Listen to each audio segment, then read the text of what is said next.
Cycle ಸವಾರಿ ಮಾತಿನ ಲಹರಿ. ಪ್ರಸ್ತುತಿ ಜಾಂಪಣ್ಣ ಆಶಿಹಾಳ್. ವಿಶೇಷವಾದಂಥ ಸಾಧನೆ ಮಾಡಿದವರು, ಬಹಳಷ್ಟು ದೂರ ತನಕ ಹೋಗಿ ಬಂದವರು ಕೂಡ ಈ ನಮ್ಮ ಕಾರ್ಯಕ್ರಮದಲ್ಲಿ ಮಾತನಾಡಿದ್ದಾರೆ. ಇವತ್ತು ತುಂಬ ದೂರ ಹೋಗಿ ಬಂದವರು ನಮ್ಮ ಜೊತೆಗಿದ್ದಾರೆ. ಅದು ಏನು ಅಂತ ಅವ್ರ ಜೊತೆ ಮಾತಾಡ್ತಾ ನಾವು ತಿಳ್ಕೊಳ್ಳೋಣ. ನನ್ನ ಹೆಸರು ವೇದಮೂರ್ತಿ ಅಂತ. ವೇದಮೂರ್ತಿ ಅವರೇ, ಬಹಳ ಸಂತೋಷ ಆಯಿತು. ನಮ್ಮ ಎಲ್ಲ ಕೇಳುಗರಿಗೆ ಉತ್ತರ ಕುತೂಹಲ. ತುಂಬ ದೂರ ಅಂತಂದ್ರಲ್ಲ ಇವರು, ತುಂಬ ದೂರ ಅಂದರೆ ಇದು ಎಲ್ಲಿವರೆಗೂ ಸರ್? ನಾನು ಹವ್ಯಾಸಿ ಸೈಕ್ಲಿಸ್ಟು. ದೂರ ಅಂತಂದರೆ ಮೈಸೂರಿಂದ ಗೋವಾ, ಮೈಸೂರಿಂದ ತಿರುಪತಿ, ಮೈಸೂರಿಂದ ಮಂತ್ರಾಲಯ, ಮೈಸೂರಿಂದ ಮಂಗಳೂರು, ಮೈಸೂರಿಂದ ಹೊರನಾಡು, ಮೈಸೂರಿಂದ ಬೇಲೂರು, ಹಳೆಬೀಡು, ಶ್ರವಣಬೆಳಗೊಳ, ಕನ್ಯಾಕುಮಾರಿ, ರಾಮೇಶ್ವರಂ, ಧನುಷ್ಕೋಡಿ ಮತ್ತು ಲಾಸ್ಟ್ ಒಂದು 6 ತಿಂಗಳಿಂದ ನಾವು ಶ್ರೀಲಂಕಾಗೆ ಸೈಕಲ್ ತಗೊಂಡು. ಇದು ಈಗ ನೀವು ಹೇಳಿದ ಎಲ್ಲ ಸ್ಥಳಗಳು, ನಮ್ಮ ನಾಡಿನ ಎಲ್ಲ ಸ್ಥಳಗಳು ಮತ್ತು ಪಕ್ಕದ ರಾಜ್ಯದ ಎಲ್ಲ ಸ್ಥಳಗಳು ದೂರನೇ. ಹೌದು. ಆದರೆ ಇನ್ನೂ ದೂರ ಅಂತಂದರೆ ನೀವು ಶ್ರೀಲಂಕಾಗೆ ಹೋಗಿ ಬಂದ್ಬಿಟ್ಟಿದ್ದೀರಾ? ಹೌದು. ಶ್ರೀಲಂಕಾಗೆ ಹೋಗಿ ಶ್ರೀಲಂಕಾದ ಉತ್ತರ ತುದಿಯಿಂದ ದಕ್ಷಿಣ ತುದಿವರೆಗೂ 800 ಕಿಲೋಮೀಟರ್ ಸೈಕಲ್ ಮಾಡಿ 8 ದಿವಸ ಅಲ್ಲೆಲ್ಲ ಸುತ್ತ ನೋಡಿ. ಶ್ರೀಲಂಕಾದಲ್ಲಿ 800 ಕಿಲೋಮೀಟರ್? ಹೌದೌದು. ಮೈ ಗಾಡ್. ಇಲ್ಲ, ಹೆಂಗೆ ಸರ್ ಶ್ರೀಲಂಕಾ ತನಕ ಹೋಗ್ಬೇಕು ಅಂತ ಯಾಕೆ ಅನಿಸ್ತು ನಿಮಗೆ? ನಮ್ದೊಂದು 2-3 ಗ್ರೂಪ್ ಇದೆ. ಇನ್ಫ್ಯಾಕ್ಟ್ ಮೈಸೂರಲ್ಲಿ ಮ್ಯಾಕ್ ಅಂತ ಇದೆ, ಮೈಸೂರು ಅಥ್ಲೆಟಿಕ್ ಕ್ಲಬ್ ಅಂತ, ಬೆಂಗಳೂರಲ್ಲಿ ಪೆಡಲ್ ಪುಷರ್ಸ್ ಅಂತ, ಹೀಗೆ ಸಣ್ಣ ಇದೆ. ಎಲ್ಲ ವಾಟ್ಸಪ್ ಅನ್ರಿಜಿಸ್ಟರ್ಡ್ ಗ್ರೂಪ್ಗಳು. ಈ ಒಂದು ಗ್ರೂಪಲ್ಲಿ ಕೆಲವರು ಎಕ್ಸ್ ಆರ್ಮಿ ಮೆನ್ ಇದ್ದಾರೆ, ex army officers, brigadier, colonel ಅಂತ ಸೀನಿಯರ್ ಆಫೀಸರ್ಸ್. ಅವರು ಸ್ವಲ್ಪ ಅಡ್ವೆಂಚರಸ್ ಮೈಂಡೆಡ್. ಅವರು ಒಂದು ದಿವಸ ನಾವು ಶ್ರೀಲಂಕಾದಲ್ಲಿ IPKF ಇದ್ದಾಗ ನಾವಲ್ಲಿದ್ವಿ. ಅದನ್ನು ಜ್ಞಾಪಿಸ್ಕೊಂಡು ಬರ್ತೀರಾ ಸೈಕಲ್ ಹೋಗೋಣ ಅಂದರೆ ಎಸ್ ಸರ್ ಅಂದ್ಬಿಟ್ವಿ ಒಂದೇ ಸರಿ. ಹೇಳಿದ ತಕ್ಷಣ ರೆಡಿ ಮಾಡಿಬಿಟ್ರು. ಈ ಥರ ಉತ್ಸಾಹ, ಹುಮ್ಮಸ್ಸು ತುಂಬವರೇ ನಿಮ್ಮ ಗುಂಪಲ್ಲಿ ಇರೋದ್ರಿಂದ ನೀವು ಎಸ್ ಅಂತ ನಾವಂತ ವೇದಮೂರ್ತಿ ಇದ್ದಾರೆ ಅಂತಂದು ಅವರಿಗೆ ಅನಿಸುತ್ತೆ. ಆಮೇಲೆ ನೀವು ಎಸ್ ಅಂದ್ಕೊಳ್ಳೆ ನಡಿ ಅಂತಂದು ಹೋಗ್ಬಿಡ್ತೀವಿ. ಸಾಮಾನ್ಯ ಹಂಗೆ ಅಲ್ಲ ಫಿಕ್ಸ್ ಮಾಡೋದು. ನಾನು retired government officer, public sector ಯೂನಿಟಲ್ಲಿ. 1000 ವರ್ಷ ಆಯಿತು ಸರ್ ರಿಟೈರ್ಡ್ ಆಗಿ? 1920 ಜನವರಿಲಿ ರಿಟೈರ್ ಆಗಿ 5 ವರ್ಷ ಆಗಿದೆ. 5 ವರ್ಷ ಆಯಿತು. ಈಗ ನನಗೆ 65 ವರ್ಷ. ನೋಡಿದ್ರೆ 45 ಕಣ್ಣಂಗೆ ಕಾಣ್ತೀರಿ. ಅದು ಸ್ಪೋರ್ಟ್ಸ್ ಆಕ್ಟಿವಿಟಿಯಲ್ಲಿದ್ದರೆ ನಿಮ್ಮ ಹೆಲ್ತ್ ಎಲ್ಲ ಹಂಗಿರ್ತಾರೆ ಅಂತ ಅಲ್ಲ? ಹಂಗೆ. Very good very good very good. Mentally occupied ಆಗಿರ್ತೀರಾ, ಖುಷಿಯಾಗಿರುತ್ತೆ. ಸರ್, ರಿಟೈರ್ಡ್ ಆದಮೇಲೆ ನಿವೃತ್ತಿ ಆದಂಥವ್ರು ಎಲ್ಲರೂ ಕೂಡ ಈ ರೀತಿ ಚಟುವಟಿಕೆಯಲ್ಲಿ ತೊಡಸ್ಕೊಂಡ್ರೆ ಅವ್ರು ರಿಟೈರ್ಡೇ ಆಗಿಲ್ಲ ಅಂತೇಳಿ ಬೇಕಾದ್ರೆ ಹೇಳ್ಬೋದು ನಿಮ್ಮನ್ನು ನೋಡಿ. ಹೌದು. ವರ್ಕಿಂದ ರಿಟೈರ್ಡ್, ಆಫೀಸ್ ವರ್ಕಿಂದ ರಿಟೈರ್ಡ್, ಲೈಫಿಂದ ರಿಟೈರ್ಡ್ ಆಗಿಲ್ಲ. ಮುಂಚೆ ಎಕ್ಸಿಕ್ಯೂಟಿವ್ ಲೈಫು. ದ ಮೂಮೆಂಟ್ ನಾನು ಆ ಎಕ್ಸಿಕ್ಯೂಟಿವ್ ಲೈಫಿಂದ ಆಚೆ ಬಂದಮೇಲೆ ಸಂಪೂರ್ಣವಾಗಿ ಔಟ್ಡೋರ್ ಆ್ಯಕ್ಟಿವಿಟಿಯಲ್ಲಿ ತೊಡಗಿಸ್ಕೊಂಡಿದ್ದೀನಿ. ಸೈಕ್ಲಿಂಗ್ ನಂದು ತುಂಬ ಒಳ್ಳೆಯ ಹವ್ಯಾಸ. ಯಾವಾಗಲಿಂದ ಶುರು ಆಗಿದೆ ಸರ್? ಈಗ ಅಂತೂ ಆಯಿತು, ನಂತರದ ಈ ದಿನಗಳಲ್ಲಿ ಸ್ವಲ್ಪ ಜಾಸ್ತಿ ಮಾಡಿರ್ಬೋದು ಅಂತ ಅಂದ್ಕೊಂಡ್ರು ಮೊದಲಿಂದನೇ ನಿಮ್ದು ಅದು ಹವ್ಯಾಸ ಇರುತ್ತೆ, ಹಾಗಾಗಿ ಇಷ್ಟು ಈ ಮಟ್ಟಕ್ಕೆ ಬೆಳೀಲಿಕ್ಕೆ ಸಾಧ್ಯ. ನಾನು ಮುಂಚೆಯಿಂದನೂ ಸ್ಪೋರ್ಟ್ಸ್ ಮ್ಯಾನ್, ಅಂದರೆ ಒಂದಲ್ಲ ಒಂದು ಸ್ಪೋರ್ಟ್ಸಲ್ಲಿ ಇನ್ವಾಲ್ವ್ ಆಗಿರ್ತಿದ್ದೆ ಯಾವಾಗಲೂ. ನನಗೆ ಜ್ಞಾಪಕ ಸ್ಕೂಲ್, ನಾನು ಡೆಮಾನ್ಸ್ಟ್ರೇಷನ್ ಸ್ಕೂಲ್ ಮೈಸೂರಲ್ಲಿ ಓದ್ದವನು. ಆ ಸ್ಕೂಲಲ್ಲಿ ಸಣ್ಣವರಿದ್ದಾಗ ಸಿಕ್ಕಾಬಟ್ಟೆ ಸ್ಪೋರ್ಟ್ಸ್ ಆ್ಯಕ್ಟಿವಿಟಿಗೆ ಎನ್ಕರೇಜ್ಮೆಂಟ್ ಇರ್ತಾಯಿತ್ತು. ಎಲ್ಲ ಥರದ ಸ್ಪೋರ್ಟ್ಸ್ ಆಡ್ಸೋರು. ಈವನ್ ಬೇಸ್ಬಾಲಿಂದ ಹಿಡಿದು ಕ್ರಿಕೆಟು, ಫುಟ್ಬಾಲು, ಆ ಥರ ನಮ್ಗೆ ಆಪರ್ಚುನಿಟಿ ಇದ್ದರೆ ಒಂದು ಸ್ಪೋರ್ಟ್ಸಿನ ಬಗ್ಗೆ ಒಂದು ಎಂತೂಸಿಯಾಸಮ್ ಮುಂಚೆಯಿಂದನೂ ಇದೆ. ಆಮೇಲೆ ನಾನು ಕಾಲೇಜಲ್ಲಿದ್ದಾಗ ಯೂನಿವರ್ಸಿಟಿ ಹಾಕಿ ಟೀಮಿಗೆ ಸೆಲೆಕ್ಷನ್ಗೆ ಹೋದಾಗ ಬಾಲ್ ಎಷ್ಟು ಜೋರಾಗಿ ಹೊಡಿತಂದರೆ ಇಲ್ಲಿ ಈ ಬೋನ್ ಮುರಿದೋಯ್ತು. ಆವತ್ತಿಂದ ನಂದು ಹಾಕಿ ಕೆರಿಯರ್ ನಿಂತೋಯ್ತು. ಅದು ಡಿಗ್ರಿಲಿ 1980ರಲ್ಲಿ. ನೋಡಿ, ಹಾಕಿ ಆಡಿದ್ದೀರಾ ಮತ್ತು ಬೇರೆ ಎಲ್ಲ ಈ ಥರ ಎಲ್ಲ ಚಟುವಟಿಕೆಗಳಲ್ಲೂ ಭಾಗವಹಿಸಿದ್ದೇನೆ ಅಂತ ಹೇಳ್ತಾ ಇದ್ದೀರಾ. ಸಾಮಾನ್ಯವಾಗಿ ಕೆಲವೊಬ್ಬರಿಗೆ ಕೆಲವು ಕ್ಷೇತ್ರದಲ್ಲಿ ಆಸಕ್ತಿ ಇರುತ್ತೆ, ಕೆಲವೊಬ್ಬರು ಎಲ್ಲದರಲ್ಲೂ ಆಸಕ್ತಿಯನ್ನು ಹುಟ್ಟಿಸ್ಕೊಂಡಿರ್ತಾರೆ ಮತ್ತು ಎಲ್ಲ ಗೇಮ್ಗೆ ಒಂದೇ ರೀತಿಯಾದಂಥ ಪ್ರಾಶಸ್ತ್ಯ ಕೊಡ್ತಾರೆ ಅವರು. ಹೌದು. ನನ್ನ ದಿನದ ಚಟುವಟಿಕೆಗಳು ಹೇಗೆಂದರೆ ಬೆಳಿಗ್ಗೆ 4:15 ಹೇಳ್ತೀನಿ. ಎಷ್ಟೇ ಹೊತ್ತಿಗೆ ಹೊಳ್ಕೊಂಡ್ರು 4:15 ಹೇಳ್ತೀನಿ. 6 ಗಂಟೆಯಿಂದ 7:15 ತನಕ ನಮ್ಮದು ಯೋಗ ಕ್ಲಾಸ್ ಇದೆ. ಮೈಸೂರಲ್ಲೇ ಇದೆ. ನಾವೊಂದು 20-25 ಜನ, ಸುಮಾರು 4 ವರ್ಷದಿಂದ ಒಂದು ದಿವಸನೂ ಬಿಡದೆ ಯೋಗ ಕ್ಲಾಸ್ ಆದಮೇಲೆ ಸಂಜೆ ಸೈಕ್ಲಿಂಗ್ ಮಾಡ್ತೀವಿ, ರನ್ನಿಂಗ್ ಹೋಗ್ತೀವಿ. ಅದೇ ಸರ್, ಸೈಕ್ಲಿಂಗ್ ಈಗ ನಿಮ್ಮ ಈ ಆಟೋಟಗಳ ಒಂದು ನಿಯಮಾವಳಿಗಳಲ್ಲಿ ಯಾವಾಗ ಸೈಕಲ್ ಪ್ರವೇಶ ಆಯಿತು? ಇಲ್ಲಿ ಮೈಸೂರಿಗೆ ಬಂದಮೇಲೆ ರಿಟೈರ್ಡ್ ಆಗಿ ತಕ್ಷಣ ಮಾರ್ಚಲ್ಲಿ ನಾನು ರಿಟೈರ್ಡ್ ಆಗಿ 3 ತಿಂಗಳಿಗೆ ಕೊರೋನಾ ಲಾಕ್ಡೌನ್ ಆಯಿತು ಅಲ್ಲ. ಆ ಲಾಕ್ಡೌನಲ್ಲಿ ಕಟ್ಟಾಕ್ದಂಗೆ ಆಗ್ಬಿಟ್ಟಿತ್ತು ಮನೆ ಒಳಗಡೆ. ಸೊ ಯಾರು ಪೊಲೀಸ್ ಇಲ್ಲದೆ ಇರೋ ಕಡೆ, ಯಾರು ಜನರು ಇಲ್ಲದೆ ಕಡೆ ಮೆಲ್ಲೆ ಸ್ವಲ್ಪ ದೂರ ಸೈಕಲ್ ಹೋಗಿ ಬರ್ತಾಯಿದ್ವಿ. ಅದೇ ಥರ ಮಾಡಿ ಮಾಡಿ ಮಾಡಿ ಅಲ್ಲಿ ರೋಡಲ್ಲೇ ಸುಮಾರು ಜನ ಪರಿಚಯ ಆದರು ನಮ್ಮ ಥರದವರು. ಹಾಗಾಗಿ ಎಲ್ಲ ಆವಾಗ ಪರಿಚಯ ಆಗಿರೋದು. ಈಗ ಮೈಸೂರಲ್ಲಿ ಒಂದು ದೊಡ್ಡ ಮ್ಯಾಕ್ ಅಂತ ಕ್ಲಬ್ ಇದೆ, ಸುಮಾರು 300 ಜನ ಇದ್ದೀವಿ ನಾವು. Very good. ಅಂದರೆ ಈಗ ಕರೋನಾ ಕಾಲದಲ್ಲಿ ಹುಟ್ಟಿದಂಥ ಹವ್ಯಾಸ ನೀನು. ಹೌದು. ನವೆಂಬರ್ 1 ನಮ್ಮ ಕಂಪನಿದು ಜನ್ಮದಿನ, ಕರ್ನಾಟಕ ರಾಜ್ಯೋತ್ಸವ ದಿನ. ಪ್ರತಿ ಸರಿ ನಮ್ಮ ಕಾಲಲ್ಲಿ ಒಂದು ಮ್ಯಾರಥಾನ್ ಮಾಡೋರು. ನಾನು ರಿಟೈರ್ ಆಗೋಕ್ಕೆ ಮುಂಚೆ 6 ವರ್ಷ ಪ್ರತಿ ವರ್ಷ ಫಸ್ಟ್ ಪ್ರೈಸ್ ತಗೊಂಡಿದ್ದೇನೆ. Very good. ಅದು ಜಾಸ್ತಿ ಅಲ್ಲ, 6-7 ಕಿಲೋಮೀಟ್ರು ಮ್ಯಾರಥಾನ್. ಆಯ್ತಾ, ಓಪನ್ ಅಂದರೆ ಯಾರು ಇದಿಲ್ಲ, ಏಜ್ ಕರ ಇಲ್ಲ, ಸಣ್ಣವರಿಂದ ದೊಡ್ಡವರು ಎಲ್ಲರೂ ಮಾಡ್ಬೋದು. ರನ್ನರ್ ನಾನು. ಆಮೇಲೆ swimmer, I am a very good swimmer. I swim. Super. 1 ಗಂಟೆಯಲ್ಲಿ 1 ಕಿಲೋಮೀಟರ್ ನಾನ್ ಸ್ಟಾಪ್ ಸ್ವಿಮ್ ಮಾಡ್ತೀನಿ. ಹೌದಾ? ಹೌದು. 1 ಕಿಲೋಮೀಟರ್ ಅಂದ್ರೆ ಸ್ವಿಮ್ಮಿಂಗ್ ಪೂಲ್ ಅಲ್ಲಿ ಇದೆ. ಸ್ವಿಮ್ಮಿಂಗ್ ಪೂಲ್ ಅಲ್ಲಿ ಹೋಗಿ ಬರೋ ಯೂನಿವರ್ಸಿಟಿ ಸ್ವಿಮ್ಮಿಂಗ್ ಪೂಲ್ ಅಲ್ಲಿ 20 ಲ್ಯಾಪ್ ನಾನ್ ಸ್ಟಾಪ್ ಮಾಡ್ತೀನಿ. ಹೌದು. ಅಲ್ಲೇ ನಾವು ಈಗ ನದಿ ಸಮುದ್ರಗಳೆಲ್ಲ ಈಜಿದ್ದೀರಾ? ಇಲ್ಲೇ ಸರ್, ಬಲ್ಮುರಿ ನಮ್ಮ ಫೇವ್ರೇಟ್ ಆಂಟ್. ತಿಂಗಳಲ್ಲಿ 2 ಸರಿ ಬಲ್ಮುರಿಗೆ ಹೋಗಿ ಈಜಿ ಬರ್ತೀವಿ. ಕೆರೆ ತೊಣ್ಣೂರಲ್ಲಿ ಈಜ್ತೀವಿ ಹೋಗಿ. ಶ್ರೀಲಂಕಾ, ಮಂಗಳೂರು, ಕಾರವಾರ ಎಲ್ಲ ಹೋದಾಗ ಪ್ರತಿ ಎಲ್ಲೆಲ್ಲಿ ಕೆರೆ ಸಮುದ್ರ ನೀರು ಸಿಗುತ್ತೆ ಮಾಡದೆ ಸೈಕ್ಲಿಂಗ್ ಮಾಡಿ ತಕ್ಷಣ ಸುಸ್ತಾಗಿರೋದ ನೆಗೆದ್ಬಿಟ್ರೆ ನಿಮ್ಮೆಲ್ಲ ಸುಸ್ತು ಹೊಟ್ಟೋಗ್ಬಿಡುತ್ತೆ. ಅಲ್ಲೊಂದು ಕಾರವಾರದ ಹತ್ರ ಒಂದು ಅಪ್ಸರ ಕುಂಡ ಅಂತಿದೆ, ಹೊನ್ನಾವರ ಕಡೆ.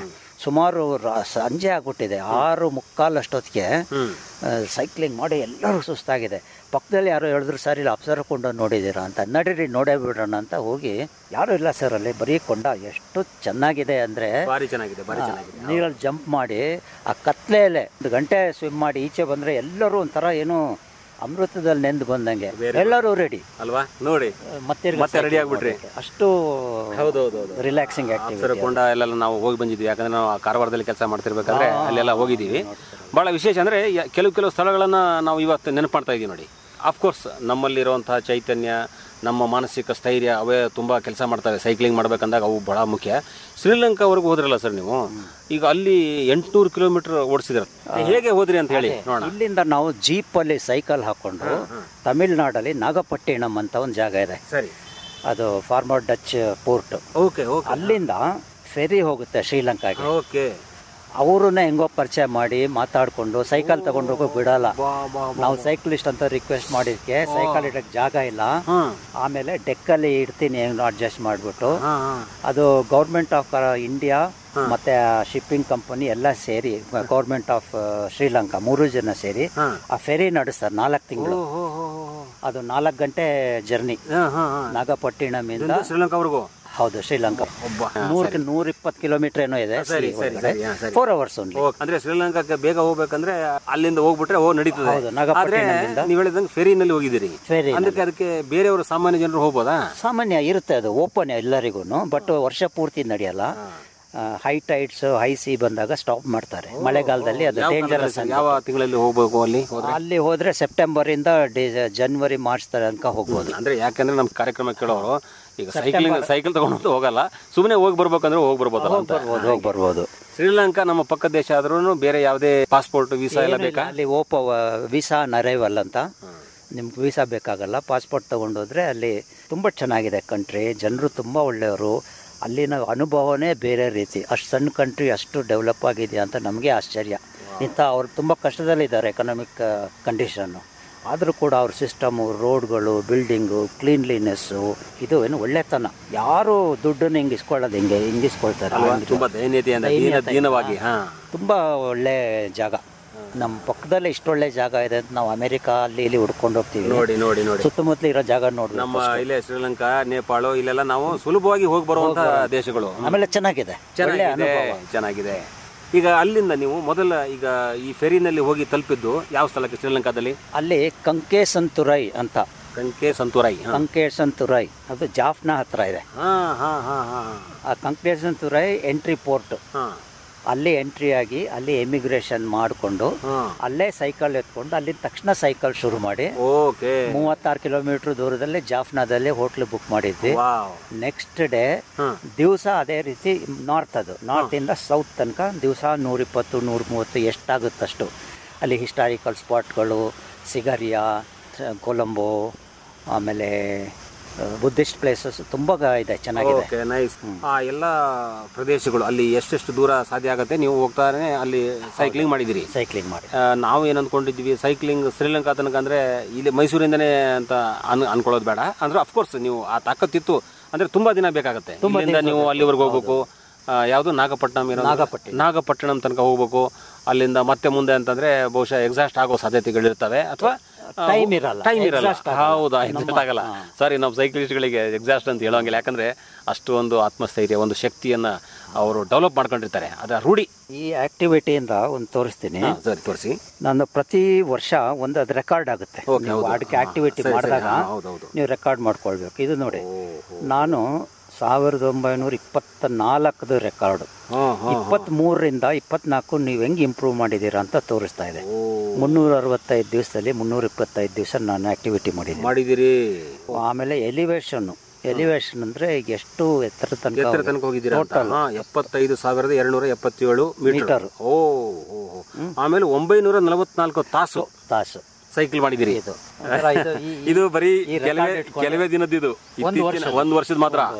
ಸೊ ಈಗ ಅಂದ್ರೆ 34,000 ಆಯ್ತು ಶುರು ಮಾಡಿ 5 ವರ್ಷದಲ್ಲಿ.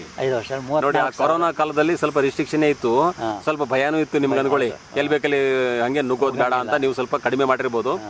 ಆದ್ರೆ ಅಂಥ ಒಂದು ಶ್ರೇಷ್ಠವಾದಂತಹ ಒಂದು ಚಟುವಟಿಕೆಯಲ್ಲಿ ನೀವು ತೊಡ್ಕೊಂಡಿದ್ದೀರಿ. ನಿಮಗೂ ಕೂಡ ಯಂಗ್ ಅಂಡ್ ಎನರ್ಜೆಟಿಕ್ ಆಗಿ ಇರೋಕ್ಕೆ ಒಂದು ಸೈಕಲ್ ತುಂಬಾ ಸಹಾಯಕರ ಆಗಿದೆ ಅಂತ ಹೇಳ್ಬೋದು. ಸರ್, ಈಗ ಶ್ರೀಲಂಕಾಕ್ಕೆ ಹೋದ್ರಿ ನೀವು, ಮತ್ತು ಇನ್ನು ಬೇರೆ ದೇಶಕ್ಕೆ ಏನಾದರೂ ಹೋಗೋ ಪ್ರಯತ್ನ ಹೋಗಿದ್ರಾ? ಶ್ರೀಲಂಕಾಕ್ಕೆ ಸರ್ ಹೋಗೋಕ್ಕಿಂತ ಮುಂಚೆ ಚಂಡೀಗಢದಿಂದ ಲಾಹೋರ್ ತನಕ ಸೈಕ್ಲಿಂಗ್ ಮಾಡಬೇಕು ಅಂತ ಮೈಸೂರಿಂದನೇ ಸುಮಾರು 20 ಜನ, ನಾವು ಬೆಂಗಳೂರವರು ಒಂದು 3-4 ಜನ, ಇಷ್ಟು ಜನ ಹೊರಟಿದ್ವಿ. ಚಂಡೀಗಢ ತನಕ ಹೋಗಿ ಚಂಡೀಗಢದಿಂದ ಸೈಕಲ್ ಮಾಡೋದು ಲಾಹೋರ್ ತನಕ. ಲಾಹೋರ್ ವೀಸಾನು ಎಲ್ಲ ಅಪ್ಲೈ ಮಾಡಿ ವೀಸಾ ಬರುತ್ತೆ. ಅಲ್ಲೇ ಒಬ್ಬರು ಡೆಲ್ಲಿಲಿ ಚಂಡೀಗಢಲ್ಲಿ ಶರ್ಮಾಜಿ ಅಂತಿದ್ದಾರೆ, ಅವರು ಕೋಆರ್ಡಿನೇಟ್ ಮಾಡ್ತಿದ್ರು. ಅವ್ರದ್ದು ದೊಡ್ಡ ಫೌಂಡೇಶನ್ ಇದೆ. ಆಮೇಲೆ ಅಲ್ಲಿ ನಾವು ಎಲ್ಲ ಸೈಕಲ್ ಮಾಡಿಕೊಂಡು ಜಲಂಧರು, ಚಂಡೀಗಢ, ಇನ್ನು ಆ ಥರ ಅದು ರಸ್ತೆಗಳಲ್ಲಿ ಏನೇನು ಊರು ಬರುತ್ತೆ ಅದೆಲ್ಲ ಸುತ್ತಕೊಂಡು ಸುಮಾರು 300 ಕಿಲೋಮೀಟರ್ಸ್ ರೈಡ್ ಮಾಡಿ ವಾಘಾ ಬಾರ್ಡ್ರಿಗೆ ಹೋದಾಗ ಅವತ್ತು ಹಿಂದಿನ ದಿವಸ ಗೊತ್ತಾಯಿತು, ಇಲ್ಲ ವೀಸಾ ಡಿನೈ ಆಗಿದೆ, ಯಾರೂ ಹೋಗಂಗಿಲ್ಲ. ಸೊ ನಾವು ಪಾಕಿಸ್ತಾನ್ ಬಾರ್ಡ್ರಲ್ಲಿ ವಾಘಾ ಬಾರ್ಡ್ರಲ್ಲಿ ಕೂತ್ಕೊಂಡು ಪೆರೇಡ್ ನೋಡಿ ಅಲ್ಲಿಂದಾನೇ ಪಾಕಿಸ್ತಾನವ್ರಿಗೆ ಹಾಯಿ ಮಾಡಿ ವಾಪಸ್ ಬಂದ್ರಿ. ಅದು ಒಳಗಡೆ ಹೋಗೋಕ್ಕಾಗಲಿಲ್ಲ. ಸರಿ, ಭಾಳ ವಿಶೇಷ ಅನುಭವನೇ ಅಂತ ಹೇಳ್ಬೇಕು. ಸರ್, ಇಲ್ಲಿ ಈ ಗೋವಾಕ್ಕೆ ಮತ್ತು ಉಳಿದಂಥ ಕೆಲವು ಪ್ಲೇಸ್ಗೆ ಹೇಳಿದ್ರಲ್ಲ, ತಿರುಪತಿಗೆ ಹೋಗಿದ್ದೀನಿ ಅಂತಂದ್ರಲ್ಲ, ಇಲ್ಲೆಲ್ಲ ಹೋಗಬೇಕು ಅಂದ್ರೆ ಇಲ್ಲಿ ಎಷ್ಟು ದಿನ ಟೈಮ್ ತೊಗೊಂಡ್ರಿ? ತಿರುಪತಿಗೆ ಸರ್ ನಾರ್ಮಲಿನೂ ಮೈಸೂರಿಂದ ಹೋಗಲ್ಲ, ಬೆಂಗಳೂರಿಂದ ಹೋಗ್ತೀವಿ. ಯಾಕೆಂದರೆ ಬೆಂಗಳೂರಲ್ಲಿ ನಮ್ಮ ಬೆಂಗಳೂರು ಸ್ನೇಹಿತರು ಅಲ್ಲಿ ಏನಿಲ್ಲ, ಸಂಜೆ 4 ಗಂಟೆಗೆ ಬಿಟ್ಟರೆ ಬೆಳಿಗ್ಗೆ 8:30 ತಿರುಪತಿಲಿ ಇರ್ತೀವಿ. ಓವರ್ ನೈಟ್ ರೈಡು, ರಾತ್ರಿ ಇಡೀ. ಸೊ ರಾತ್ರಿ ನಿಮ್ಗೇನು ತೊಂದರೆ ಆಗಲ್ವಾ? ಹೈವೇಲಿ ಏನು ತೊಂದರೆ ಆಗಲ್ಲ ಸರ್. ಹೈವೇಲಿ ಗಾಡಿಗಳು ಲೈಟ್, ನಮ್ಮ ಹತ್ರ ಎಲ್ಲ ಲೈಟ್ಗಳಿದೆ, ಸೇಫ್ಟಿ ಮೆಜರ್ಸ್, ಇದು ರಿಫ್ಲೆಕ್ಟರ್ ಜಾಕೆಟ್ಸ್ ಇದೆ. ಆಮೇಲೆ ನಮ್ಮ ಸೈಟಲ್ಲಿ ಟೈಲ್ ಲೈಟು, ಹೆಡ್ ಲೈಟು ಅಂತೆಲ್ಲ ಇರುತ್ತೆ. ನಾವು ನಿಧಾನಕ್ಕೆ ಸೈಡಲ್ಲಿ ಹೋಗ್ಬೇಕು, ಜಾಗರೂಕತೆ ಇರುತ್ತೆ. ಸ್ವಲ್ಪ ಯಾಕೋ ನಮಗೆ ಈ ತರ ರಾತ್ರಿ ಎಲ್ಲ ನೀವು ಸೈಕ್ಲಿಂಗ್ ಮಾಡೋದು ನಮ್ಗೆ ಯಾಕೋ ಸ್ವಲ್ಪ ರಿಸ್ಕಿ ಅಂತ ನಾವು ಅನ್ಕೊಂಡಿರ್ತೀವಿ. ರಾತ್ರಿ ಸೈಕಲ್ ಮಾಡೋದು ತುಂಬಾ ಸುಲಭ, ತಂಪಾಗಿರುತ್ತೆ. ಬೇರೆ 2 ವೀಲರ್ಸ್ಗಳು ಡಿಸ್ಟರ್ಬೆನ್ಸ್ ಇರಲ್ಲ, ಪೆಡೆಸ್ಟ್ರಿಯನ್ಸ್ ಇರಲ್ಲ. ಫಾಸ್ಟಾಗಿ ಹೋಗೋ ವೆಹಿಕಲ್ ರೈಟ್ ಸೈಡರ್ ಫಾಸ್ಟಾಗಿ ಹೋಗ್ಬಿಡ್ತಾರೆ. ನಾವು ಈ ಕೂಲಾಗಿ ತಂಪಾಗಿರುತ್ತೆ ಅಂತೇಳಿ ಹೇಳೋದು, ಬಟ್ ಸೈಕಲ್ ತುಳಿಯೋರಿಗೆ ಬೆವರು ಬರ್ತಾನೆ ಇರ್ತದೆ. ಅದು ಚಳಿಗಾಲದಲ್ಲಿ ಕೂಡ ಅವ್ರು ಬೆವ್ದು ಬಿಡ್ತಾರೆ. ಕಡಿಮೆ ಬರುತ್ತೆ ಅನ್ಬೇಕು, ಬೇರೆ ಬಾಯಾರಿಕೆ ಕಡಿಮೆ ಆಗುತ್ತೆ. ಆಮೇಲೆ ರಾತ್ರಿ ಅದು ವೈಬ್ಸೇ ಒಂಥರ ಚೆನ್ನಾಗಿರಲ್ವಾ? 50 ಕಿಲೋಮೀಟರ್ ಒಂದು ಟೀ ಶಾಪ್ ಇರುತ್ತೆ, ನಿಲ್ಸ್ಕೊಂಡು ಅಲ್ಲಿ ಟೀ ಕೊಡೋದು, ಅಲ್ಲಿ ಜನರ ಹತ್ರ ಮಾತಾಡಿ ಅವರು ಆಶ್ಚರ್ಯದಿಂದ ಕೇಳ್ತಾರೆ, ಸರ್ ರಾತ್ರಿ ಎಲ್ಲಿ ಹೋಗ್ತಿದ್ದೀರಾ ಏನು? ಅವ್ರಿಗೊಂದು ಸ್ವಲ್ಪ ಕತೆಗಳು ಹೇಳ್ಕೊಂಡು ಅವರು ಫ್ರೆಂಡ್ಸ್ ಆಗ್ತಾರೆ. ಎಷ್ಟೋ ಸರಿ ನಮ್ಗೆ ಹಿಂಗೆ ಹೋಗ್ಬೇಕಾದ್ರೆ ಅವ್ರು ನಮ್ಗೆ ಊಟ ತಿಂಡಿ ಪೈಸಾ ಕೊಡಕ್ ಬಿಟ್ಟಿಲ್ಲ. ನಿಜ ಪಾಪ, ಅವರೇ ಒಂದು ಆತಿಥ್ಯ ಅತಿಥಿ ದೇವೋ ಭವ ಅನ್ನುವಂಥ ದೇಶ ನಮ್ದು. ಮತ್ತೆ ಹೋಗಕ್ ಮುಂದೆ ಬಾಳೆಹಣ್ಣು, ನೀರು ಎಲ್ಲ ಕೊಟ್ಟು ಹೋಗುವನಿಸ್ ಅಂತ ಕಳಿಸ್ತಾರೆ. ಸುಮಾರು ಸರಿ, ಎಷ್ಟೋ ಸರಿ ಈ ಥರ ಅನುಭವ. ಬೇರೆ ಬೇರೆ ಸ್ಥಳಗಳಲ್ಲಿ ಹೋಗಿ ಬಂದಿದ್ದೀರಲ್ಲ ನೀವು, ಮತ್ತು ಇಷ್ಟೇ ಕೆಲವೇ ಒಂದು 5-6 ವರ್ಷದಲ್ಲಿ ಚಟುವಟಿಕೆಯಲ್ಲಿ ತೊಡಕೊಂಡಿದ್ದೀರಿ ನೀವು. ಸುಮಾರು ಜನ ಸ್ನೇಹಿತರನ್ನು ಮಾಡ್ಕೊಂಡಿದ್ದೀರಿ. ಒಳ್ಳೆಯ ಒಂದು ಆತ್ಮೀಯವಾದಂತಹ ಒಂದು ಬಾಂಧವ್ಯ ಸೃಷ್ಟಿಯಾಗಿದೆ. ಯಾವುದೇ ಭೇದ ಭಾವ ಇಲ್ಲದೆ, ವಿಶೇಷವಾಗಿ ಎಲ್ಲರೂ ನಾವೆಲ್ಲ ಒಂದೇ, ಅಧಿಕಾರಿ ಇರ್ಬೋದು ಅಥವಾ ಸಾಮಾನ್ಯ ಇರ್ಬೋದು, ಒಟ್ಟು ಸೈಕ್ಲಿಸ್ಟ್ ಆಗಿ ನಿಮ್ಮ ಜೊತೆಗೆ ಇರ್ತಾರೆ. ಈ ಸಂದರ್ಭದಲ್ಲಿ ಏನು ಹೇಳಕ್ ಬಯಸಿ, ನಂದು ಸೈಕ್ಲಿಂಗ್ ಗ್ರೂಪಲ್ಲಿ 23-24 ವರ್ಷದ ಹುಡುಗನಿಂದ ಹಿಡಿದು 77 ವರ್ಷದ ತನಕ ಬೇರೆ ಬೇರೆ ಜನ ಇದ್ದಾರೆ. ಲೇಡೀಸ್ ಇದ್ದಾರೆ ನೋಡಿ, ಇಂಜಿನಿಯರ್ಸ್ ಇದ್ದಾರೆ, software engineers, lecturers, state government administration, police department ಅವರು, KS ಅವರು, ಡೈರೆಕ್ಟರ್ಸು, ಎಲ್ಲ doctors. Profile is very vast. ಎಲ್ಲ ಥರದ ಜನ ಇದ್ದಾರೆ. ನಾವು ಮುಂಚೆ ಆಫೀಸಲ್ಲಿ ಕೆಲಸ ಮಾಡ್ಬೇಕಾದ್ರೆ ನಾವಾಯ್ತು ನಮ್ಮ ಅದು ಸೇಮ್ ಅಲ್ಲ, ಒಂದೇ ಲೆವೆಲಲ್ಲಿ ಇವಾಗಿನ ಅನುಭವ ಅತ್ಯಂತ ಸುಂದರವಾಗಿದೆ. ಬಹಳ ಸಾರ್ಥಕತೆಯನ್ನ ಪಡ್ಕೊಂಡಿವಿ ನಾವು ಅಂತ ಅನಿಸ್ತಾ ಇರ್ಬೋದು ನಿಮ್ಗೆ. ಯಾಕಂದ್ರೆ ಆ ಸಾರ್ಥಕತೆ ಇರುತ್ತೆ ಅಂತ ಅನ್ಕೋಬೇಕು ಪ್ರತಿಯೊಬ್ರು ಕೂಡ. 65 ಆದ ಕೂಡಲೇ ನಾವು ಮನೆಯಲ್ಲೇ ಸೇರ್ಕೊಂಡು ಟಿವಿ ನೋಡ್ಕೊಂತ ಬಿದ್ದಿರೋದಲ್ಲ. ಅಂದ್ರೆ ಮನುಷ್ಯ ಚಟುವಟಿಕೆ ಇರಬೇಕು. ಅದು ಕೆಲಸ ಆಗ್ಲಿ ಏನಾಗ್ಲಿ ಸ್ವಲ್ಪ ಬಿರುಸಾಗಿ ತೊಡ್ಕೊಂಡ್ರು ಕೂಡ ಒಳ್ಳೇದೇ. ಈ ಥರ ಚಟುವಟಿಕೆ ಮಾಡೋದ್ರಿಂದ, ಫಿಸಿಕಲ್ ಆಕ್ಟಿವಿಟಿ ಮಾಡೋದ್ರಿಂದ ನಮ್ಮ ಬೇರೆ ಕೆಲಸಗಳು ಅತ್ಯಂತ ಸರಾಗವಾಗಿ ಆಗುತ್ತೆ. ನಿಜ ನಿಜ ನಿಜ. ಈಗ ಸರ್ ನಿಮಗೆ ಇಷ್ಟು ಸಮಯ ಸಿಗುತ್ತೆ, ಯಾವಾಗ ಹೋಗ್ಬಿಡ್ತೀರಾ? ಮನೆಯಲ್ಲಿ ಹೆಂಗೆ ಕೋಪರೇಷನ್? ನನಗೆ 2 ಮಕ್ಕಳು. ನನ್ನ ವೈಫ್ ಹೋಮ್ ಮೇಕರು. ಅವರು ಮಕ್ಕಳು ಬೆಂಗಳೂರಲ್ಲಿದ್ದಾರೆ, 2 ಕೆಲಸದಲ್ಲಿ. ನಾನು ನನ್ನ ವೈಫ್ ಮಾತ್ರ ಇರೋದು. Wife she is totally involved in agriculture. ಅವ್ರದ್ದು ಅರಸೀಕೆರೆಯಲ್ಲಿ 15 ಎಕರೆ ತೋಟ ಇದೆ. ಸಾವಯವ ಕೃಷಿಗೆ ತುಂಬ ಇಂಪಾರ್ಟೆನ್ಸ್ ಕೊಟ್ಟು, and she is totally home maker. ಮನೆ ಗಾರ್ಡನ್ನು, ನಮ್ಮ ಮನೆಗೆ ಬಂದು ಗಾರ್ಡನ್ನು ನೋಡಿ ತುಂಬ ಚೆನ್ನಾಗಿದೆ ನಮ್ಮ ಗಾರ್ಡನ್ನು. ಎಲ್ಲ ಆಕೆನೇ ಮೇಂಟೈನ್ ಮಾಡೋದು. ಆ್ಯಂಡ್ ಅವರ ಫಾದರ್ ಇದ್ದಾರೆ, she is 97 years old. Mother ತೀರೋಗ್ಬಿಟ್ರು 2 ವರ್ಷದಿಂದ. ಸೊ ಅವ್ರನ್ನ ನೋಡ್ಕೊಳ್ತಾಳೆ. ಅದು ಕಂಟಿನ್ಯೂಸ್ ಆಕ್ಟಿವಿಟಿ ಅವಳು. ಗ್ರೇಟ್. ಅವ್ರಿಗೆ ತುಂಬಾ ಬಿಜಿಯಾಗಿ ಮಾಡ್ಬಿಟ್ಟಿದ್ದೀರಿ ನೀವು ಅಲ್ಲ? ಅಂದ್ರೆ ಅವ್ರು ಸಹಜವಾಗಿ ಆರೈಕೆ ಮಾಡೋದು ಏನಿದ್ ಗೊತ್ತಾ, ವಯಸ್ಸಾದಂಥವ್ರ ಆರೈಕೆ ಮಾಡೋದು ಅದು ದೊಡ್ಡ ಮನಸ್ಸೋದು. ಬಹಳ ಗ್ರೇಟ್. ಅವರಿಗೆ ನಾವು ಥ್ಯಾಂಕ್ಸ್ ಹೇಳ್ಬೇಕು. ಯಾಕಂದ್ರೆ 97 ವಯಸ್ಸಾದವ್ರನ್ನ ನೋಡ್ಕೋಬೇಕಂದ್ರೆ ಸ್ವಲ್ಪ ಕಷ್ಟನೇ ಅನ್ಕೋಣ. ಅವ್ರು ಸ್ವಲ್ಪ ಜಾಸ್ತಿ ಜಾಗರೂಕತೆ ವಹಿಸ್ಬೇಕಾಗುತ್ತೆ. ಮತ್ತೆ ಮೇಲಾಗಿ ಇಷ್ಟೆಲ್ಲ ಕೃಷಿ, 15 ಎಕರೆ ತೋಟ ನೋಡ್ಕೊಂಡು, ಮನೆ ನೋಡ್ಕೊಂಡು, ಮತ್ತೆ ನಿಮ್ಮನ್ನು ನೋಡ್ಕೊಂಡು ಯಾವಾಗ ಬೇಕಾಗ ಹೋಗ್ಬಿಡ್ತೀರಂತ ನಿಮ್ಮನ್ನು ಹೇಳಿ ಕೆಲವು ಸರ್ಟಿಫಿಕೇಟ್ ಇವೆ. ಇದು ಯಾವ ಸರ್ಟಿಫಿಕೇಟ್ ಸರ್? ಇದು ಅಕ್ಷಯ ಕಲ್ಪ ಆರ್ಗ್ಯಾನಿಕ್ ಫಾರ್ಮ್ ಅಂತ ಕುಣಿಗಲ್ ಹತ್ರ ಇದೆ. ಓಕೆ. ಅಲ್ಲಿಗೆ ಸೈಕ್ಲಿಸ್ಟ್ನ ಇನ್ವೈಟ್ ಮಾಡಿದ್ರು ಅವರು 21-22 ಡಿಸೆಂಬರು. ನಾನು ಮತ್ತು ಇನ್ನೊಬ್ರು ವೇಣುಗೋಪಾಲ್ ಅಂತ ಇಬ್ಬರೇ ಹೋಗಿದ್ದೆ. 60 ಕಿಲೋಮೀಟರ್ ಹೋಗಿ ಬಂದ್ರಾ? ಅಲ್ಲಿ ಹೋಗಿ ಅಲ್ಲಿ ಹಳ್ಳಿಗಳಲ್ಲಿ ಆರ್ಗ್ಯಾನಿಕ್ ಫಾರ್ಮ್ನ ವಿಸಿಟ್ ಮಾಡೋದು. ಯಾವ ಥರ ಅದು ಇವರು ಸಾವಯವದ ಒಂದು ಪ್ರಚಾರ ಆದಂಗೂ ಆಯ್ತು. ಏನಾದ್ರು ಜಾಗೃತಿ ಮಾಡ್ಬೇಕಲ್ಲ ಒಂದೊಂದು ಸೈಕಲ್ ಮೂಲಕವಾಗಿ. ಇನ್ನೊಂದು ಬಾಂಧವ್ಯ ಚಾರಣಿಗರ ಬಳಗ ಅಂತಿದೆ ಮೈಸೂರು.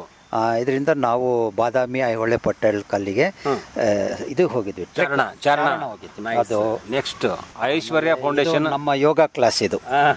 ಇವ್ರು ಯಾವಾಗ ಏನ್ ಮಾಡಿದ್ರಿ? ಯೋಗ ಸ್ಪರ್ಧೆಯಾಗಿ ಭಾಗವಹಿಸಿದಿರ್ತಾವು. ಇನ್ನೊಂದು ಸರ್ಟಿಫಿಕೇಟು ಪರ್ವತ ಇದಕ್ಕೆ ಹೋಗಿದ್ವಿ ನಾವು,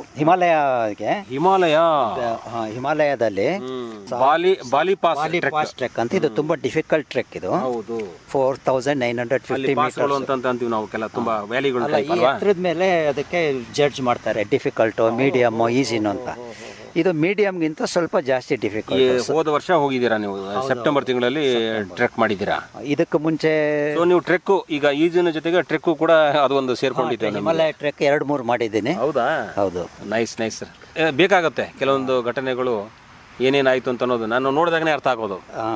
ಸರ್ಟಿಫಿಕೇಟ್ ನೋಡಿದಾಗ, ಫೋಟೋ ನೋಡಿದಾಗ. ಫಿನಿಶರ್ ಮೆಡಲ್ಗಳು ಕೊಟ್ಟಿರೋದಲ್ಲ. 10 ಕಿಲೋಮೀಟರ್ ಒಂದು ಪ್ರೈಸು. ಕೇರಳದ್ದು ಹೌದು. ಕಡೆ ಹೋಗಿ ಪ್ರೈಸ್ ಕೊಡ್ತಾರೆ, ತಗೊಂಡ್ ಬಂದು ಎಲ್ಲ ಇಡೋದು. ಆ ಥರ ಆಕ್ಟಿವಿಟಿ ಮಾಡಿದ್ದಾರೆ. ಬಹಳ ಸಂತೋಷ ಆಗುತ್ತೆ. ಬಹುಶಃ ನಮ್ಮ ಕೇಳುಗರಿಗೆ ನಿಮ್ಮ ಒಂದು ಸಂಕ್ಷಿಪ್ತ ಪರಿಚಯ ಆಯಿತು ಅಂತ ಅನ್ಕೋಣ. ಇನ್ನೂ ಜಾಸ್ತಿ ಇರ್ಬೋದು ನಮ್ಮ ಈ ಒಂದು ಸೀಮಿತ ಅವಧಿನಲ್ಲಿ. ಮೈಸೂರಲ್ಲಿ ಮ್ಯಾರಥಾನ್ ಅಂತ ಕಂಡಕ್ಟ್ ಮಾಡ್ತಾರೆ ಪ್ರತಿ ವರ್ಷ. 2 ಸರಿ ನಾನು ಪ್ರೈಸ್ ತಗೊಂಡಿದ್ದೀನಿ. ಒಂದ್ಸರಿ 2ನೇ ಪ್ರೈಸು, ಒಂದ್ಸರಿ 3ನೇ ಪ್ರೈಸು. ಹೌದಾ? 10 ಕಿಲೋಮೀಟರ್ ರನ್ ಅಲ್ಲಿ. ಹೌದಾ? ವಾ. ಸೊ ಈ ರೀತಿ ಏನಾರ ಚಟುವಟಿಕೆಗಳು ಇದ್ದಾಗ ನೀವು ಭಾಗಿಯಾಗಿ ಆಗ್ತೀರಿ. ಜಾಥಾಗಳು ಇದ್ದಾಗ ಸಾಂಕೇತಿಕವಾಗಿ ನಾವು ಕೂಡ ಸೈಕ್ಲಿಸ್ಟ್ ಅಂತ ಅಂದಾಗ ಅಲ್ಲಿ ಹೋಗ್ಲೇಬೇಕು, ಅಂದ್ರೆ ಸಪೋರ್ಟ್ ಕೊಡೋದು. ಹೌದೌದು. ಈಗ ಬೇರೆ ಎಲ್ಲ ಬೇರೆ ಗುಂಪಿನವರು ಕೂಡ ಸೈಕಲ್ ಚಟುವಟಿಕೆ ನಡೆಸ್ತಿರ್ತಾರೆ, ಜಾಥಾ ಮಾಡ್ತಿರ್ತಾರಲ್ಲ, ಅಲ್ಲಿ ನಿಮ್ಮ ಸಹಕಾರ ಹೆಂಗಿದೆ? ಬೇರೆ ಗುಂಪುಗಳ ಜೊತೆಗೆ ನಿಮ್ಮ ಬಾಂಧವ್ಯ ಹೇಗಿದೆ? ನಮ್ಮ ನೋಡಿ, ಇಲ್ಲಿ ನಾಗಮಂಗಲ ಸೈಕ್ಲಿಂಗ್ ಕ್ಲಬ್ ಅಂತ ಒಂದಿದೆ, ತುರುವೇಕೆರೆ ಸೈಕ್ಲಿಂಗ್ ಕ್ಲಬ್ ಅಂತ ಒಂದಿದೆ. ಇವರೆಲ್ಲ ಎಲ್ಲೆಲ್ಲ ಮಂಗಳೂರು ಸೈಕ್ಲಿಂಗ್ ಕ್ಲಬ್ ಇದೆ. ನಾವು ಯಾವ್ದಾದ್ರು ಒಂದು ಆಕ್ಟಿವಿಟಿಲಿ ಪರಿಚಯ ಯಾರಾದ್ರೂ ಮಂಗಳೂರು ಕರ್ಸಿದ್ರು ಹೇಳಕ್ಕಾಗಲ್ಲ, ಹೋಗ್ಬಿಡ್ತೀರಿ ಹೋಗಲ್ಲ. ಅಲ್ಲ ಹೇಗೆ ಅಲ್ಲಿ ಸೈಕಲ್ ಅರೇಂಜ್ ಮಾಡಿ ಬೇಕಾದ್ರೆ ಬರ್ತೀನಿ ಅಂತ ಗಾಡಿಯಲ್ಲಿ ಹೋಗಿ ಇಲ್ಲಿ ನಮ್ಮ ಬೇರೆ ಆಕ್ಟಿವಿಟಿಗಳು ನೋಡ್ಕೊಂಡು ಇರ್ತವೆ. ಸಮಯ ಸಂದರ್ಭ ನೋಡ್ಕೊಂಡು ಚೆನ್ನಾಗಿ ಎಲ್ಲ ಸರಿ ಇದೆ ಅಂತ ಹೋಗ್ತೇವೆ. ಎಲ್ಲರ ಜೊತೆಗೆ ಒಂದು ಸಂಪರ್ಕ ಇದೆ ಅಂತ ಸಂಪರ್ಕ ಇದೆ. ಆ ಸಂಪರ್ಕ ನಾವಾಗಿ ಖುದ್ದು ಭಾಗಿಯಾಗಿ ಅವರಿಗೆ ಸಪೋರ್ಟ್ ಕೊಡೋ ಸಾಧ್ಯತೆನೂ ಇರ್ತವೆ ಕೆಲಸ. ನಿಮ್ ಊರು ಯಾವುದು ಸರ್? ನಿಮ್ದು ಪ್ರಾಪರ್? ನಾನು ಪ್ರಾಪರ್ ಮೈಸೂರೇ. ನಮ್ಮ ಅಪ್ಪ ಎಲ್ಲ ಸೋಮವಾರಪೇಟೆ ಅವರು. ಬಟ್ 60ನೇ ವರ್ಷದಿಂದ ನಾವು ಮೈಸೂರಲ್ಲಿ ಬಂದು ಸೆಟ್ಲ್ ಆಗಿದ್ವಿ. ನಂದು ಎಲ್ಲ ಸ್ಕೂಲಿಂಗು ಕಾಲೇಜ್ ಎಲ್ಲ ಮೈಸೂರಲ್ಲಿ. ಸೊ ನಾನು ಮೈಸೂರವನೇ. Super sir. ಮೈಸೂರಿಂದ ಎಲ್ಲ ಕಡೆನೂ ಹೋಗಿ ಒಂದು ಒಳ್ಳೆ ಹೆಸರು ಮಾಡಿದ್ದೀರಾ. ನಮ್ಮ ಈ ಕಾರ್ಯಕ್ರಮದ ಮೂಲಕವಾಗಿ ಉತ್ತಮವಾದಂತಹ ಚಟುವಟಿಕೆ ಇರಬೇಕು ಅಂತಂತೇಳಿ ನೀವು ಸಾಬೀತು ಮಾಡಿ ತೋರಿಸಿದ್ದೀರಾ. ನಿಮ್ಮನ್ನು ಎಲ್ಲರೂ ಅನುಸರಿಸಲಿ ಅಂತೇಳಿ ನಾವು ಈ ಮೂಲಕವಾಗಿ ಹೇಳೋಣ. ಅಂದರೆ ವಯಸ್ಸಾದವರು ಕೂಡ ಸುಮ್ಮನೆ ಕೂತ್ಕೊಳ್ಳೋದು ಬೇಡ, ಹೀಗೆ ಮಾಡಬಹುದು ಅಂತೇಳಿ ಇದು ಒಂದು ಚಟುವಟಿಕೆ, ಭಾಳ ಪ್ರಮುಖವಾದ ಚಟುವಟಿಕೆ, ಯಂಗಾಗಿ ಎನರ್ಜೆಟಿಕ್ ಆಗಿರುವಂಥ ಚಟುವಟಿಕೆ ಅಂತ ಹೇಳಿ ಈ ಮಾತುಕತೆ ಮುಗಿಸೋಣ ಸರ್. ನಿಮಗೆ ನಮ್ಮೆಲ್ಲ ಕೇಳುಗರ ಪರವಾಗಿ ಧನ್ಯವಾದ, ನಮಸ್ಕಾರ. Thank you very much. ಧನ್ಯವಾದಗಳು ತಮಗೂ ಕೂಡ. ಸೈಕಲ್ ಸವಾರಿ ಮಾತಿನ ಲಹರಿ ಕಾರ್ಯಕ್ರಮ ಕೇಳಿದಿರಿ. ಸೈಕಲ್ ಸವಾರಿ ಮಾಡಿ ಪ್ರಸ್ತುತಪಡಿಸಿದವರು ಜಾಂಪಣ್ಣ ಆಶಿಹಾಳ್.